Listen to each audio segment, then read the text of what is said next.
தேர்வாளர்கள் அனைவருக்கும் வணக்கம்.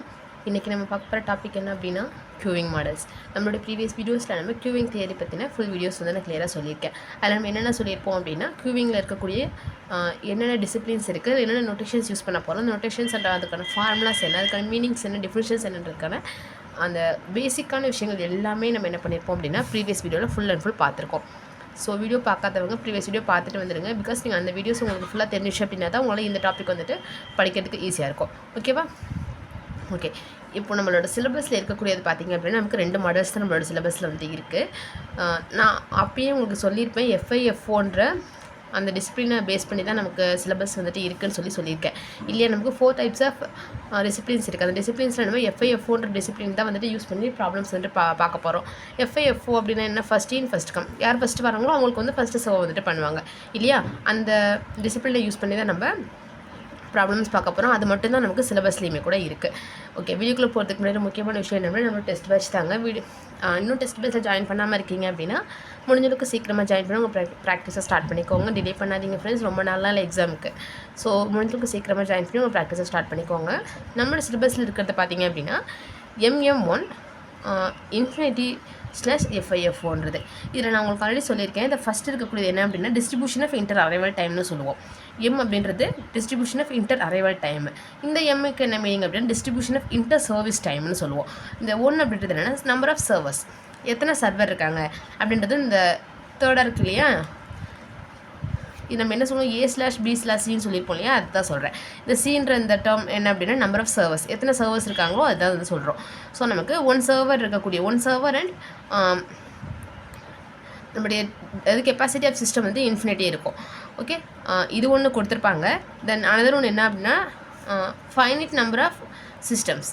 Infinite number of systems ஒன்று, ஃபைனைட் நம்பர் ஆஃப் சிஸ்டம்ஸ் ஒன்று. அதர்வைஸ் வந்து எல்லாமே ஒன்று தான். ஒரு சர்வர் இருக்கக்கூடிய ப்ராப்ளம் தான் நமக்கு கேட்பாங்க. பட் அந்த சிஸ்டம் மட்டும் நமக்கு இன்ஃபைனைட் சிஸ்டமும் ஃபைனைட் சிஸ்டமும் வந்துட்டு கேட்கறதுக்கு சான்சஸ் இருக்குது. ஸோ நம்ம சிலபஸ்லேயுமே கூட இந்த 2 டாபிக்ஸ் மட்டும்தான் இருக்குது. ஸோ இது ரெண்டுமே நான் இப்போ என்ன பண்ண போகிறேன் அப்படின்னா கம்பேர் பண்ணி சொல்ல போகிறேன். நான் கம்பேர் பண்ணி சொல்லும்போது உங்களுக்கு என்ன ஆகும், ஈஸியாக உங்களுக்கு மெமரி பண்ணுறதுக்கு கம்ஃபர்டபுளாக இருக்கும். சரி, ஓகே. இந்த 1 அப்படின்றது என்ன சொல்லியிருக்கோம், நம்பர் ஆஃப் சர்வெண்ட்டுங்கிறதுல ஒரே ஒரு சர்வெண்ட் தான் இருக்கிறாங்க. இங்கே நமக்கு ஒரே ஒரு சர்வெண்ட் தான் இருக்காங்க. பட் கெப்பாசிட்டி ஆஃப் சிஸ்டம் பார்த்தீங்கன்னா இங்கே இன்ஃபைனைட் நம்பர் ஆஃப் சிஸ்டம்ஸ் இருக்கும், இங்கே நமக்கு நம்பர் ஆஃப் சிஸ்டம்ஸ் வந்துட்டு இருக்குது. அதாவது ஃபைனைட் நம்பர் ஆஃப் சிஸ்டம்ஸ் நமக்கு இருக்க போகுது. ரெண்டுத்துலையுமே டிசிப்ளின்றது FIFO டிசிப்ளின் தான் நம்ம யூஸ் பண்ண போகிறோம். சரிங்களா? ஓகே, இந்த ஃபர்ஸ்ட் ஒன்று என்ன அப்படின்னா ரோன்றது λ/μன்றது நான் ஆல்ரெடி சொல்லியிருக்கேன். சரிங்களா? இப்போ நமக்கு ஃபஸ்ட் மாடலில் பார்த்தீங்க அப்படின்னாலும் ரோவோட வேல்யூ λ/μ தான். அதே மாதிரி செகண்ட் மாடலில் பார்த்தீங்கன்னாலும் λ/μ தான். பட் ரெண்டுத்துக்கு என்ன டிஃப்ரென்ஸ் அப்படின்னா நமக்கு ஃபஸ்ட் மாடலில் பார்த்தீங்கன்னா ரோவோட வேல்யூ <1 இருக்கும். அதுவே நம்ம செகண்டில் பார்த்தோம் அப்படின்னா ரோவோட வேல்யூ <1 இருக்கும். புரியுதா? தென் செகண்ட் என்ன அப்படின்னா பிஎன் கண்டுபிடிக்கிறதுக்கு நமக்கு ஃபார்முலா தெரியும், ρ/n × 1 - ρ. சரிங்களா? இப்போ பிஎன் அப்படின்றது என்ன, probability that there are n customers இந்த சிஸ்டம்னு சொல்லுவோம். n கஸ்டமர்ஸ் இருக்காங்க அப்படின்னா அங்கே நம்மளோட ப்ராபபிலிட்டியை பிஎன் அப்படின்னு டினோட் பண்ணுவோம். அதுக்கான ஃபார்முலா பார்த்தீங்க அப்படின்னா ஃபஸ்ட் மாடலில் ρ/n × 1 - ρ. இதுவே நம்ம செகண்ட் மாடலில் பார்க்கும்போது பிஎன்னோட வேல்யூஸ் பாருங்கள், ρ/n × 1 - ρ whole divided by 1 - ρ/n + 1. இந்த n அப்படின்றது என்னென்னா நமக்கு எத்தனை நம்பர் ஆஃப் இது சிஸ்டம்ஸ் கொடுக்குறாங்களோ அதை நம்ம இங்கே யூஸ் பண்ணிக்கிறோம். சரிங்களா? n + 1. இது எப்போ அப்படின்னா λவும் μவும் நாட் ஈக்குவல்ட்டுவாக இருந்துச்சுன்னா நம்ம இந்த ஃபார்முலா யூஸ் பண்ணுவோம். சப்போஸ் λவும் μவும் எனக்கு ஈக்குவலாக கிடச்சிருக்கு அப்படின்னா ஜஸ்ட் ஒன்றுமே இல்லை, இந்த ஃபார்முலாவே தான். இப்போ எனக்கு ரோவோட வேல்யூ என்னென்னு தெரியும், λ/μ தான் நமக்கு ரோ இல்லையா. இப்போ எனக்கு λவும் μ ரெண்டுமே எனக்கு ஈக்குவலாக இருக்குது அப்படின்னா ரோவோட வேல்யூ எனக்கு என்னவாக இருக்கும், 1ன்னு இருக்கும். இப்போ மியூக்கும் நான் λன்னு போடுறேன், அப்புறம் 2 கேன்சல் எனக்கு 1 தான் கிடைக்கும் இல்லையா. ஸோ இந்த இடத்துல நான் 1ன்றதை சப்ஸ்டியூட் பண்ணிக்கிறேன் அப்படின்னா அப்போ எனக்கு 1/n + 1 தான் கிடைக்கும். ஓகேவா? இதே ஃபார்முலாவை நம்ம இதை மட்டும் ஜஸ்ட் அப்ளை பண்ணி நம்ம டெரிவ் பண்ணி கொண்டு வந்தோம் அப்படின்னா நமக்கு ஃபைனல் ஆன்சரை 1/n + 1ன்றது கிடைக்கும். நீங்கள் ஜஸ்ட் இது ஈஸி தான், மெமரி பண்ணிக்கோங்க. பட் அகெயின்ஸ் என்ன பண்ணுங்க அப்படின்னா திருப்பி நீங்கள் இதை எடுத்து பார்க்கும்போது உங்களுக்கு அது ஸ்டோர் ஆகிடும். ஓகேவா? இல்லை சொல்லக்கூடிய ஃபார்முலாஸ் நான் போன வீடியோஸ் சொல்லும்போதுமே சொல்லியிருந்தேன், க்யூவிங் தியரியை பொறுத்த வரைக்கும் ஃபார்முலாஸ் அந்த வேர்ட்ஸ் நோட்டேஷன்ஸ் ரொம்ப முக்கியம். ஸோ அதை தனியாக ரைட் பண்ணி வச்சுக்கோங்க, அடிக்கடி எடுத்து ரீகால் பண்ணிக்கோங்க. ஓகேவா? ஓகே, தென் P0 அப்படின்றது இங்கே நமக்கு n கஸ்டமர்ஸ் இருப்பாங்க, n நம்பர் ஆஃப் கஸ்டமர்ஸ் இருக்காங்கன்னு சொன்னோம். இங்கே நமக்கு 0 கஸ்டமர்ஸ். ஸோ நமக்கு இதில் கஸ்டமர்ஸ்ன்றது இருக்க மாட்டாங்க. ஸோ ஜஸ்ட் n இருக்கிற இடத்துல 0ன்னு அப்ளை பண்ணிக்கோங்க. Rho power 0 means 1. ஸோ நமக்கு 1 மைனஸ் ரோ மட்டும் இருக்கும். சேம் இதே ஃபார்முலாவில் n இருக்கிற இடத்துல 0 அப்ளை பண்ணிக்கோங்க. Rho power 0 is 1. So 1 minus rho by 1 minus rho power n + 1 கிடைக்கும். இஃப் லேம்டா வந்து மியூக்கு நாட் ஈக்குவல்ட்டுவாக இருக்கும்போது, சப்போஸ் ஈக்குவல்ட்டுவாக இருக்குது அப்படின்னா இங்கே நமக்கு ஸ்மால் n எங்கேயுமே இல்லை இல்லையா? ஸோ இதே ஃபார்முலா நமக்கு இங்கே வந்துடும் 1 by n + 1 if lambda which is equal to mu. ஓகேவா? தென் ஃபோர்த் என்ன அப்படின்னா எல்எஸ்ன்றது என்ன? ஆவரேஜ் நம்பர் ஆஃப் கஸ்டமர்ஸ் இந்த சிஸ்டம். ஆவரேஜ் நம்பர் ஆஃப் கஸ்டமர்ஸ் இந்த சிஸ்டம். கியூ அப்படின்றது ஆவரேஜ் நம்பர் ஆஃப் கஸ்டமர்ஸ் இந்த கியூ. சரிங்களா? இப்போ எல்எஸ்ன்னு பார்க்கும்போது ரோ பை 1 மைனஸ் ரோன்னு வரும். இதுவே நம்மளுக்கு செகண்ட் மாடலில் பார்த்தீங்க அப்படின்னா P0 into summation n into row power n. இது எப்போ அப்படின்னா லேம்டாவும் மியூ எனக்கு நாட் ஈக்குவல்ட்டுவாக இருக்கும்போது. சப்போஸ் எனக்கு ஈக்குவலாக இருக்குது அப்படின்னா n/2ன்றது எனக்கு ஃபார்முலாவாக இருக்கும். ஓகேப்பா? தென் ஃபிஃப்த் ஒன் என்ன? எல்கியூன்றது இங்கே எல்எஸ் மைனஸ் ரோ. எல்எஸ்ன்றது நம்ம ஆல்ரெடி கண்டுபிடிச்சிருக்கோம். இந்த ஃபார்முலா இருக்கு இல்லையா? Rho by 1 minus. இதை யூஸ் பண்ணி நம்ம எல்எஸ் ஃபைண்ட் அவுட் பண்ணுவோம். எல்எஸ் ஃபைண்ட் அவுட் பண்ணதுக்கப்புறமா அதுலேருந்து நம்ம ரோவை மைனஸ் பண்ணி எல்கியூன்றதை கண்டுபிடிக்கிறோம். சரிங்களா? சேம் இங்கே அதே தான். LQ equal to LS minus lambda effective arrival rate. Lambda இஎஃப்எஃப்னு இருக்கு இல்லையா? EFF means effective arrival rate. Lambda means arrival rate, effective arrival ரேட்டுன்னு சொல்லுவோம். லேம்டா எஃபெக்ட்னு போடுறோம். சரி, ஓகேவா? டினாமினேட்டரில் மியூ வந்துட்டு போட்டுக்கிறோம். லேம்டா பை மியூன்றது ரோ. இங்கே நம்ம ஜஸ்ட் ரோன் மட்டுமே சொல்லியிருக்கோம். பட் இங்கே நம்ம ரோன்னு சொல்லாமல் லேம்டாவை வந்துட்டு நார்மல் அரைவல் ரேட்டாக எடுக்காமல் எஃபெக்டிவ் அரைவல் ரேட்டாக எடுத்ததுனால இந்த இடத்துல என்னால் ரோன்றதை சொல்ல முடியாது. புரியுதுங்களா? பட் ரெண்டுமே வந்துட்டு சேம் ஃபார்முலாஸ் தான். தென் சிக்ஸ்த் ஒன் பார்த்திங்க அப்படின்னா டபிள்யூஎஸ் அப்படின்றது என்ன? Average waiting time of customers இந்த சிஸ்டம். டபிள்யூக்யூன்றது average waiting time of customers இந்த கியூ. ஓகே, டபிள்யூஎஸ்ன்றதுக்கு ஃபார்முலா எல்எஸ் பை லேம்டா. இங்கே சேம் அதே தான். பட் இங்கே லேம்டான்னு சொல்லியிருப்போம். இங்கே லேம்டாவுக்கு வந்து எஃபெக்டிவ் அரைவல் ரேட்டுன்னு சொல்லியிருப்போம். Effective lambda. சரிங்களா? தென் டபிள்யூக்யூ அப்படின்றது எல்கியூ பை லேம்டா. இங்கே எல்கியூ பை லேம்டா எஃபெக்டிவ். அவ்வளோதான். தென் எய்த் ஒன், இதுக்கு நமக்கு செகண்ட் மாடலில் பொறுத்த வரைக்கும் நமக்கு இந்த 7 ஃபார்முலாஸ் யூஸ் பண்ணுற மாதிரி தான் ப்ராப்ளம்ஸ் வந்துட்டு கேட்பாங்க. ஸோ இதுக்கு மேலே இதில் எந்த ப்ராப்ளம்ஸும் பார்க்கணுன்ற அவசியம் இல்லை. இப்போ நமக்கு எஃபெக்டிவ் லேம்டா எஃபெக்டிவ்னு சொல்லியிருக்கேன் பார்த்தீங்களா? இந்த லேம்டா எஃபெக்டிவ்க்கான ஒரு ஃபார்முலா இருக்குது. என்னென்னா மியூ ஆஃப் 1 மைனஸ் P0. சரிங்களா? Mu of 1 minus P0. இதுதான் நமக்கு எஃபெக்டிவ் அரைவல் ரேட்டுன்னு சொல்லுவோம். இதை ஃபைண்ட் அவுட் பண்ணிங்க அப்படின்னா மட்டும்தான் நம்மளால் எல்கியூ, டபிள்யூஎஸ், டபிள்யூக்யூ இது மூணுமே வந்துட்டு ஃபைண்ட் அவுட் பண்ண முடியும். சரிங்களா? ஓகே, இப்போ இந்த ஃபஸ்ட் மாடலில் பார்த்திங்க அப்படின்னா நமக்கு இன்னும் கூட நிறைய ஃபார்முலாஸ் யூஸ் பண்ணுற மாதிரி ப்ராப்ளம்ஸ் கேட்கறதுக்கு சான்சஸ் இருக்குது. அந்த ஃபார்முலாஸையும் நான் சொல்கிறேன், நோட் பண்ணிக்கோங்க. எல்என் அப்படின்றது என்ன? ஆவரேஜ் லென்த் ஆஃப் நான் எம்டி சிஸ்டம்னு சொல்லுவோம் எல்என்ன்றது. ஓகே, டபிள்யூஎன் அப்படின்றது என்ன அப்படின்னா ஆவரேஜ் வெயிட்டிங் டைம் ஆஃப் நான் எம்டிக்யூன்னு சொல்லுவோம் இல்லையா? ஸோ இதுக்கான ஃபார்முலா என்ன அப்படின்னா mu by mu minus lambda. இங்கே நமக்கு 1 பை மியூ மைனஸ் லேம்டான்னு இருக்கும். ஓகே, எல்என் லென்த்து சொல்லும்போது மியூ பை மியூ மைனஸ் லேம்டான்னு சொல்லுவோம். வெயிட்டிங் டைம் சொல்லும்போது மியூ வராமல் 1 minus lambda minus mu minus lambda மட்டும் சொல்கிறோம். சரிங்களா? 10th ஒன் என்ன அப்படின்னா P of WS greater than or equal to T. இப்போ Pயோட வேல்யூ கண்டுபிடிக்கணும். ஓகே, இப்போ Pயோட வேல்யூ நான் ப்ராபபிலிட்டி வேல்யூ கண்டுபிடிக்கணும் அப்படின்னா அங்கே நான் செக் அவுட் பண்ணிக்கிறேன். Tயோட வேல்யூ WSஐ விட சின்னதாக இருக்கா இல்லை பெருசாக இருக்கான்றதை நான் செக் பண்ணிக்கிறேன். WS வந்து greater than or equal to Tயாக இருந்துச்சு அப்படின்னா அப்போ என்னோட ப்ராபபிலிட்டி நான் எப்படி கண்டுபிடிப்பேன்னா e⁻ - μ - λ into T. ஓகேவா? தென் பாருங்கள் WQன்றது Tயை விட greater than or equal to இருந்துச்சு அப்படின்னா ஜஸ்ட் இதே ஃபார்முலா தான். ஒரு ரோவை மட்டும் நான் என்ன பண்ணிக்கிறேன், மல்டிப்ளை பண்ணிக்கிறேன். ஓகே, e⁻ - μ - λ into T இருக்கு இல்லையா? அதை கூட நான் ஒரு ரோவை மட்டும் மல்டிப்ளை பண்ணி ரைட் பண்ணிக்கிறேன். ஓகே, தென் ஃபைனல் ஒன்று என்ன அப்படின்னா P. இப்போ எனக்கு என்னோட value கேயோட வேல்யூவோட greater than or equal to இருக்குது அப்படின்னா அப்போ நான் ரோ பவர் கேன்னு சொல்லுவேன். இது ஒன்றுமே கிடையாது. greater than or equal to சொல்லும்போது ரோ பவர் கேன்னு சொல்கிறோம். இது greater than or equal to கிடையாது. கேன்ற வேல்யூஸே வராது. K + 1லேருந்து தான் எனக்கு வேல்யூஸ் வரப்போகுது அப்படின்னா, அதாவது greater than K மட்டும்தான் இருக்குது, ஸ்ட்ரிக்ட்லி கிரேட்டபிளாக இருக்குது அப்படின்னா அப்போ நான் ரோ பவர் K + 1ன்னு சொல்லுவேன். சரிங்களா? இப்போ நம்ம லாஸ்ட்டாக சொல்லியிருக்கக்கூடிய இந்த 3 ஃபார்முலாஸ் வந்துட்டு நமக்கு ப்ராப்ளம்ஸாக கேட்கறதுக்கான சான்சஸ் கம்மி தான். பட் ஃபார்முலாஸை நமக்கு தியரி கொஷின்ஸில் கேட்பாங்க. ஸோ ஃபார்முலாஸும் மெமரி பண்ணிக்கோங்க. ப்ராப்ளம்ஸ் கேட்பாங்களான்னு கேட்டால் சான்சஸ் கொஞ்சம் கம்மி தான். ஓகே, ரிமைனிங் இருக்கக்கூடிய எல்லா ஃபார்முலாஸுமே மெமரி பண்ணிக்கோங்க. இதுலேருந்து கண்டிப்பாக ப்ராப்ளம்ஸ் கேட்பாங்க. எப்படி மேம் ப்ராப்ளம்ஸ் கேட்பாங்க? எல்லாமே நம்ம நொட்டேஷன்ஸாக தான் பார்த்துருக்கோம் இல்லையா? இப்போ நமக்கு நான் ஆல்ரெடி சொல்லியிருக்கேன், நமக்கு கொஷின்ஸ் கேட்கும்போது நொட்டேஷன்ஸ் கேட்க மாட்டாங்க. நம்மளுடைய சிம்பிள்ஸ் வச்சு கொஷின்ஸ் கேட்க மாட்டாங்க. ஃபுல் அண்ட் ஃபுல் தியரி கொஷின்ஸாக இருக்கும். எல்லாமே நமக்கு வேர்ட்ஸில் கொடுத்துருப்பாங்க. அப்போ அந்த வேர்ட்ஸை நம்ம எப்படி நோட்டேஷன்ஸாக மாற்றுறது, எப்படி நம்ம சிம்பிளாக மாற்றி ஃபார்முலா யூஸ் பண்ணுறதுன்றத உங்களுக்கு 2 எக்ஸாம்பிள் ப்ராப்ளமோட நான் சொல்கிறேன். அப்போ உங்களுக்கு ஈஸியாக புரியும். ஃபர்ஸ்ட் ஒன் பாருங்கள். At a public telephone booth arrivals are considered to be poisson with an average inter-arrival time of 12 minutes. The length of the phone call may be assumed to be distributed exponentially with an average of 4 minutes.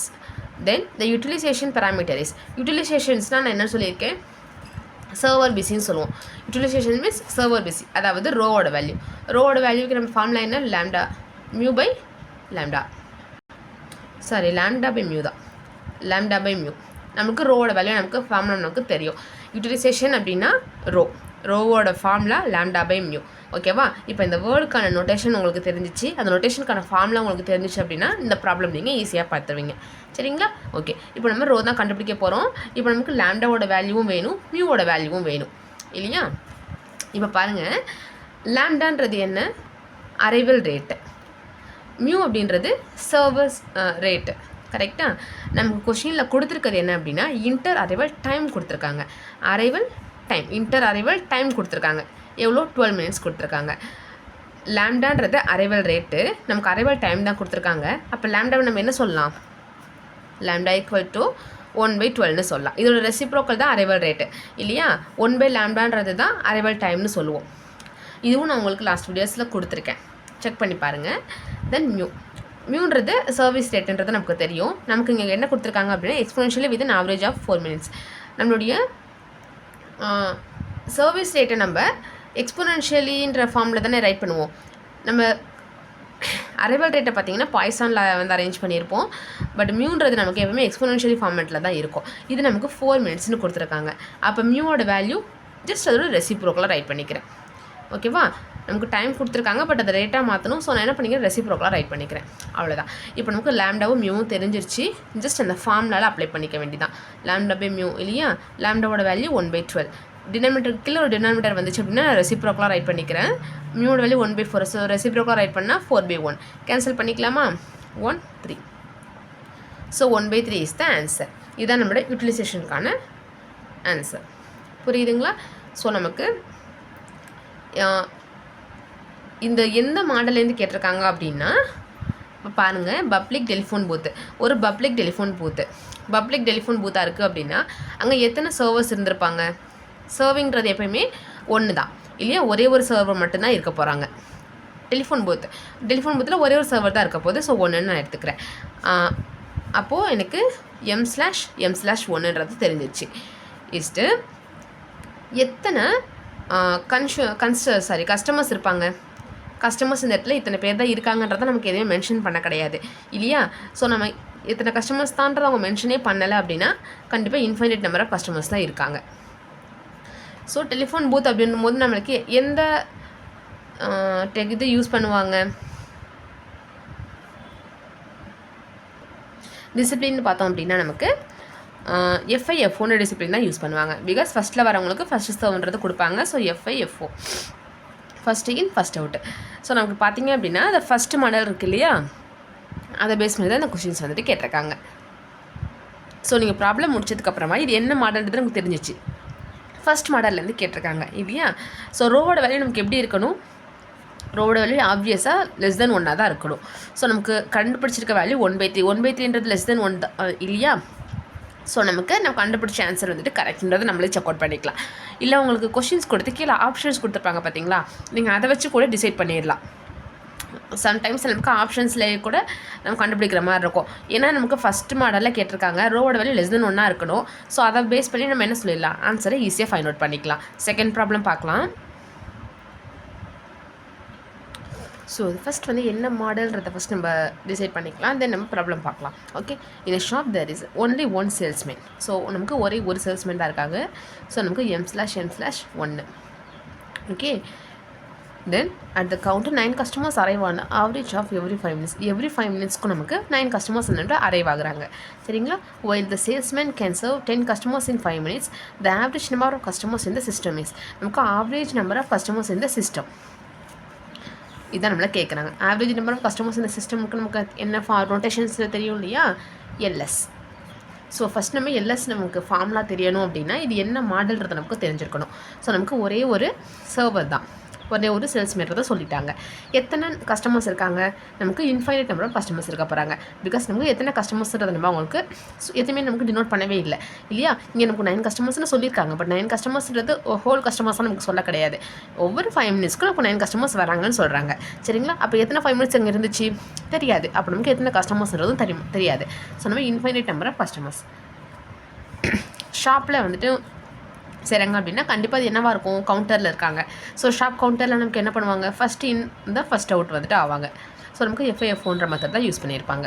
Okay, இப்போ நம்மளுடைய first மாடலை base பண்ணி தான் இந்த questions இருக்குது. So first மாடலுக்கு நமக்கு எல்எஸ்க்கான formula தெரியும் இல்லையா. LS which is equal to rho by 1 minus rho. So நம்ம என்ன செய்ய போகிறோம், ஜஸ்ட் ரோ ஃபைண்ட் அவுட் பண்ணி இதில் கொண்டு வந்து சப்ஸ்டியூட் பண்ணால் முடிஞ்சிச்சு. ஓகே, நமக்கு ரோ தெரியணும் அப்படின்னா நமக்கு என்ன தெரிஞ்சிருக்கணும், rho that is equal to lambda by mu. கரெக்டாக. ஃபஸ்ட் நான் என்ன பண்ணுறேன், லாம்டா கண்டுபிடிச்சிக்கிறேன். லாம்டான்றது அரைவல் ரேட்டு. ஸோ நமக்கு அரைவல் ரேட் அப்படின்னா இங்கே நமக்கு 9 customers arrive average of every 5 minutes. Every 5 மினிட்ஸ்க்கு இப்போ 9 கஸ்டமர்ஸ் வராங்க. அப்போ டைமை கீழே போட்டுப்போம், நம்பர் ஆஃப் கஸ்டமர்ஸை மேலே போட்டுப்போம். கரெக்டாக. 9/5ன்றது லாம்டா. ஜஸ்ட் மியூன்றது என்ன, சர்வீஸ் ரேட்டு, சர்வ் பண்ணுறது. இப்போ எப்படி சர்வ் பண்ணுறாங்க, salesman can serve 10 customers in 5 minutes. So 5 மினிட்ஸில் அவங்க 10 கஸ்டமர்ஸ்க்கு சர்வ் பண்ணுறாங்க. அப்போ டைமை கீழே போடுவீங்க, நம்பர் ஆஃப் கஸ்டமர்ஸை மேலே போடுவீங்க. 10/5ன்றது மியூ. ஸோ நம்ம ரோ கண்டுபிடிச்சிடலாமா, லாம்டா பை மியூ. லாம்டான்றது 9/5. டினாமினேட்டருக்கு கீழே ஒரு டிவிஷனுக்கு கீழே டிவிஷன் வருது அப்படின்னா அதை நம்ம ரெசிப்ரோக்காக ரைட் பண்ணிக்கலாம். ஸோ 10/5 5/10 ரைட் பண்ணிக்கிறேன். 5 கேன்சல். ஸோ 9/10ன்றது லாம்டா பை மியூ, அதாவது ரோவோட வேல்யூ. ஸோ ரோன்றது 9/9 அப்படின்னா 1 மைனஸ் ரோன்றது என்ன, ஜஸ்ட் 1/10. கரெக்டாக. ரோன்றது 9/10, அதாவது 10ல் 9 பார்ட் எனக்கு ரோவாக இருக்குது அப்படின்னா அதில் என்ன 1 மைனஸ் பண்ணிக்கிறேன். 1 மைனஸ் ரோ அப்படின்னும்போது நமக்கு ரிமைனிங் கூட 1/10ன்றது நமக்கு கிடைக்கும். கரெக்டாக. தென் நம்மளோட எல்எஸ்க்கான ஃபார்முலா நமக்கு தெரியும். ஜஸ்ட் இதில் அப்ளை பண்ணோம் அப்படின்னா the average number of customers இந்த சிஸ்டம் நமக்கு கிடச்சிரும். So LS equal to rho by 1 minus rho. So 9/10 into 1 minus ரோவோட வேல்யூ 1/10 இல்லையா, நான் ரெசிப்ரோக்காக ரைட் பண்ணிக்கிட்டேன் அப்படின்னா 10/1. ஸோ 10 கேன்சல் ஆயிடுச்சு. 9 இஸ் த ஆன்சர். ஓகேவா. ஃபஸ்ட் நம்ம என்ன பண்ணணும் அப்படின்னா, ஒரு கொஷின்ஸ் கொடுக்குறாங்க அப்படின்றப்போ எத்தனை சேல்ஸ்மேன் இருக்காங்க, எத்தனை கஸ்டமர்ஸ் இருக்காங்கன்றதை டிசைட் பண்ணிவிட்டு எந்த மாடல்லேருந்து கொஷின் கேட்டிருக்காங்கன்றதை ஃபஸ்ட்டு நீங்கள் டிசைட் பண்ணிக்கோங்க. ஓகே, எந்த மாடல்லேருந்து கேட்டிருக்காங்கன்றதை கண்டுபிடிச்சதுக்கப்புறமா என்ன கேட்குறாங்க அப்படின்றத பார்க்குறீங்க. இப்போ நமக்கு ஃபஸ்ட் மாடல்ன்றதை ஃபஸ்ட்டு நம்ம டிசைட் பண்ணிட்டோம். தென் என்ன கேட்டிருக்காங்க, ஆவரேஜ் நம்பர் ஆஃப் கஸ்டமர்ஸ் இந்த சிஸ்டம்ன்றது கேட்டிருக்காங்க. அப்போ நமக்கு ஆவரேஜ் நம்பர் ஆஃப் கஸ்டமர்ஸ் இந்த சிஸ்டம்னா அதுக்கு நோட்டேஷன் என்ன, எல்எஸ்க்கான ஃபார்முலா என்ன, ரோ பை 1 மைனஸ் ரோ. அவ்வளோதான். இது மட்டும் நமக்கு தெரிஞ்சிடுச்சு அப்படின்னா நம்ம ஈஸியாக ப்ராப்ளமை மூவ் பண்ணிடலாம். So rho by 1 minus rho அப்படின்னா ரோவுக்கு நமக்கு வேல்யூஸ் கண்டுபிடிக்கணும். ரோன்றது லாம்டா பை மியூன்னு நமக்கு தெரியும். ஸோ லாம்டா என்ன, மியூ என்னன்றதை கொஸ்டினை வச்சு எடுத்துப்போம், அதுலேருந்து ரோ கண்டுபிடிச்சிருவோம், அதை யூஸ் பண்ணி எல்எஸ் கண்டுபிடிச்சிருவோம். புரியுதுங்களா. ஸோ உங்களுக்கு இதுலேருந்து இன்னும் நிறைய ப்ராப்ளம்ஸ் இருக்குது. அந்த ப்ராப்ளம்ஸ் எல்லாமே வேணும்னா நம்மளோட டெஸ்ட் பேஜில் ஜாயின் பண்ணிக்கோங்க. நான் எல்லா கொஸ்டின்ஸுமே உங்களுக்கு நான் கொடுத்துட்றேன். சரிங்களா. ஓகே, இந்த வீடியோவில் எதாவது டவுட்ஸ் இருக்குது அப்படின்னா கமெண்ட் செக்ஷனில் சொல்லுங்கள். நான் நெக்ஸ்ட் வீடியோவில் அதை கிளியர் பண்ணிடுறேன். நம்மளுடைய நெக்ஸ்ட் வீடியோவில் நம்ம அடுத்த டாபிக்ஸ் பற்றி பார்க்கலாம். Thank you friends.